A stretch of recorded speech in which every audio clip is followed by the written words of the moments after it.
aming mga puso ay patuloy na mapagkamnan ang iyong mga salita.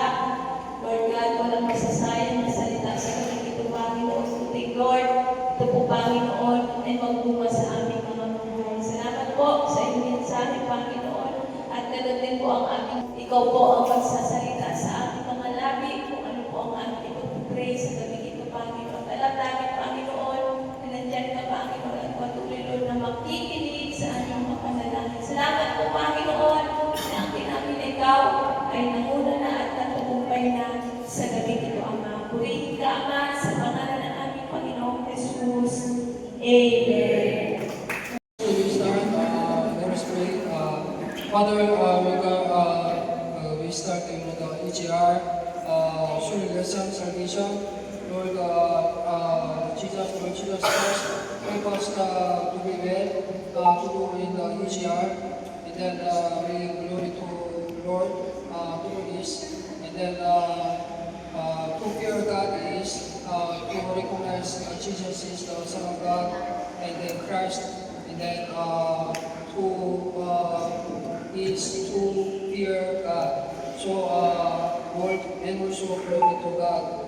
And then, Lord, please do this to bless and prosperous and successful in Jesus' name. Amen. Like we, Christ Jesus will begin. Congratulate you on the wonderful relationship you have begun with Christ Jesus.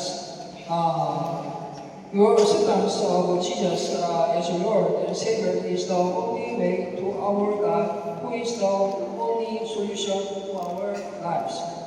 Jesus said, John 14:6 says, Jesus said to him, I'm the way, and the truth, and the life. No one comes to the Father except through Jesus. He is the only way for us to discover the true and the correct way to resolve the problem by sin and ignorance of God.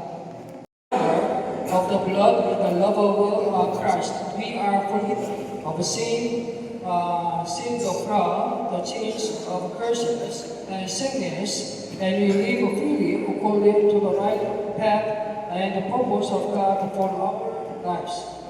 We have a new beginning, a new life, and a new hope because of God's the goodness and His love that we cannot do in our own strength.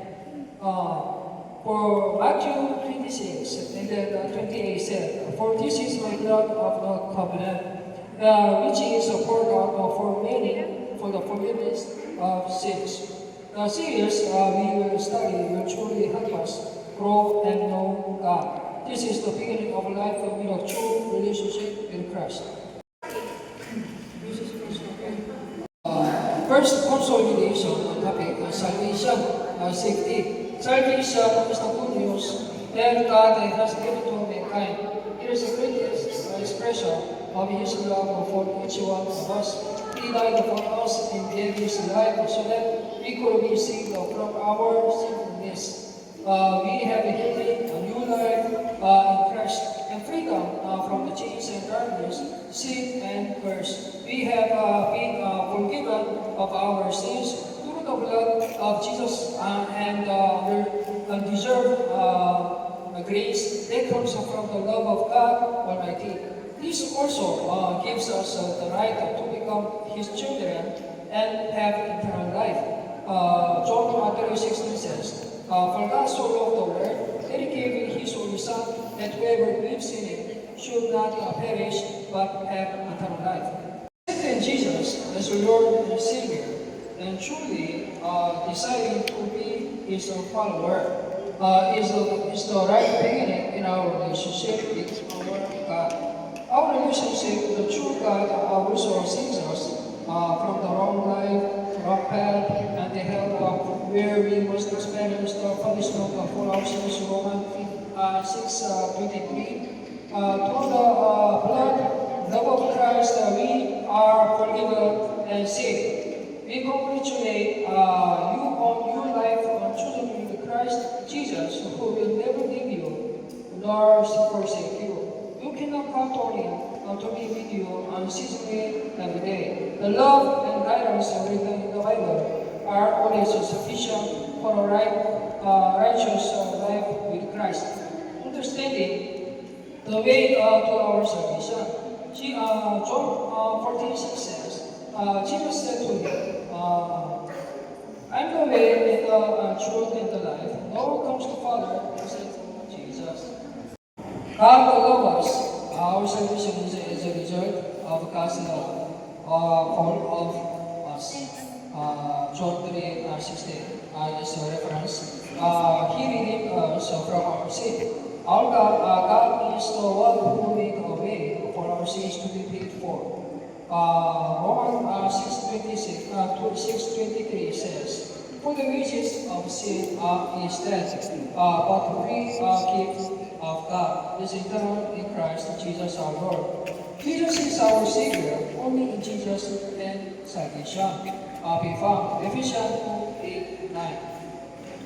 For all have sinned and fall short of the glory of God. Romans 3:26. Because of God's great love, we pray that His only begotten Son, Christ Jesus, who died on the cross, so that we could be saved from sin, death, and destruction. This is the gift from God that we can receive through our faith and acceptance as Jesus as Lord, ours, and Savior. But to all who received Him, to those who believe in His name, He gave the right to become children of God. John 1:12. Sa kagandahan loob ng Diyos, kayo pinaligtas pamamagitan ng pananampalataya na ikaloob ng Diyos na hindi mula sa inyong sarili. Hindi ito bunga ng inyong mga gawa, kaya ito lang may pagmamalaki ng sinuman. Okay, no? We have to be humble and admit our mistakes.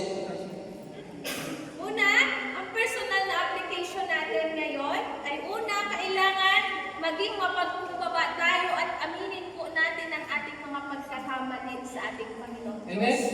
Amen? Amen. Are you accept Christ as Lord and Savior? Tinatanggap po ba natin si Kristo bilang Panginoon at tagapagligtas ng ating buhay? Are you decide to be a follower of Christ? Tayo po ba ay nagpapasya na maging tagasunod ni Kristo? Okay, let's contact your inviter and our inviter and set up date to meet and help you build your life with Christ. Okay, let us pray. Let us pray. Pwede na lang. Lord, thank you for your gift of salvation. We confess that we are sinners in need of saviors. I believe that I have been redeemed by the power of the blood of Christ, and we accept Jesus as our Lord and Savior. Please forgive us, and we surrender our life to you in Jesus' mighty name. Amen.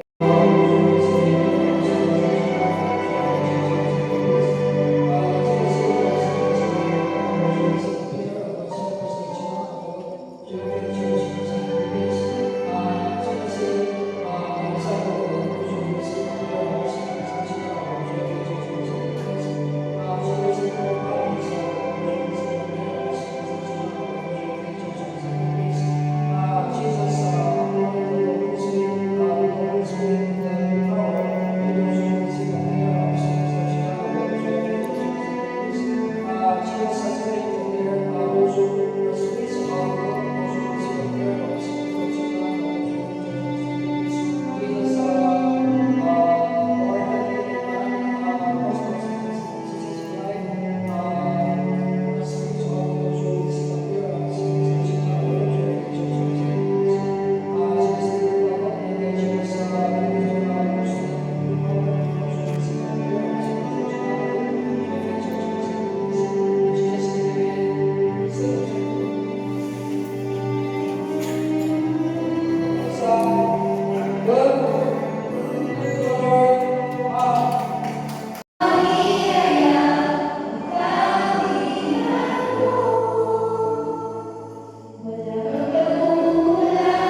Kaya Panginoon, sa